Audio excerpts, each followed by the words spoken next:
Umaasa po ang mga rescuer na may mahanap pa ring buhay halos 2 araw matapos ang pagguho sa ginagawang gusali sa Angeles, Pampanga. At mula sa Angeles City, saksi live si Bam Alegre. Bam?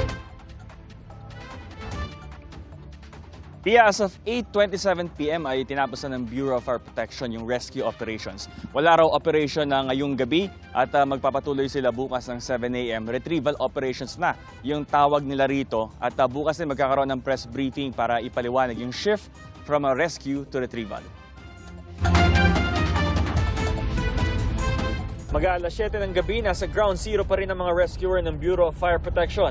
Patuloy ang search, rescue and retrieval operations para sa mga natrap sa gusaling gumuho madaling araw nitong linggo. Halos 2 araw nang natrap sa debris ang 17 nawawala pa rin. Kanina po pansamantalang itinigil yung search and rescue to give way for the thermal imaging, thermal scanning.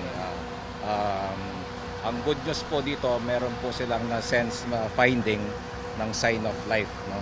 So with that finding, nagkaroon po ng decision to pursue yung search and rescue sa Sector 1. Ayon sa BFP, bandang alas 5 ng hapon kanina, pinasok na ang iba pang bahagi ng tinatawag nilang Sector 1 para maabot ang mga nadedetect ng kanilang thermal detectors. May heartbeat pa raw na nadedetect sa lugar, bagamat di matukoy kung ilan ang naroon. Masusi po ngayon ang ating operation. Yun nga lang po, very challenging kasi madilim na naman. Nasagip din ang isang aso na alaga umano ng foreman. Sa amin po, hindi pa namin basta-basta nililimit.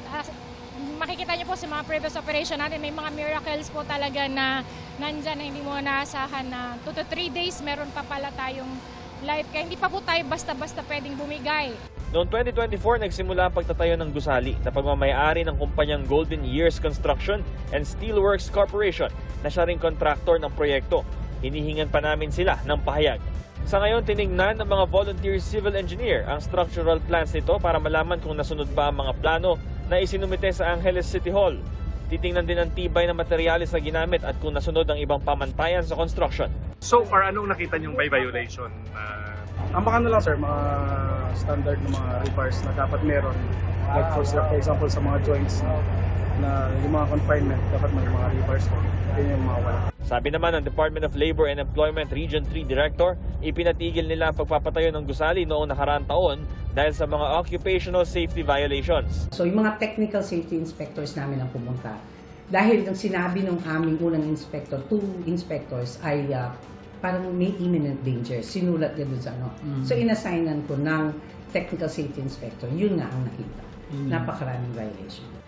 Hindi rin daw sila pinapasok sa lugar para makapag-inspeksyon. Pero inalis din daw nila ang suspension makalipas ang 1 buwan matapos mag-comply umano ang kumpanya. Pinatatawag na rin ng City Hall ang may-ari at kontraktor ng gumuhong gusali para sa investigasyon.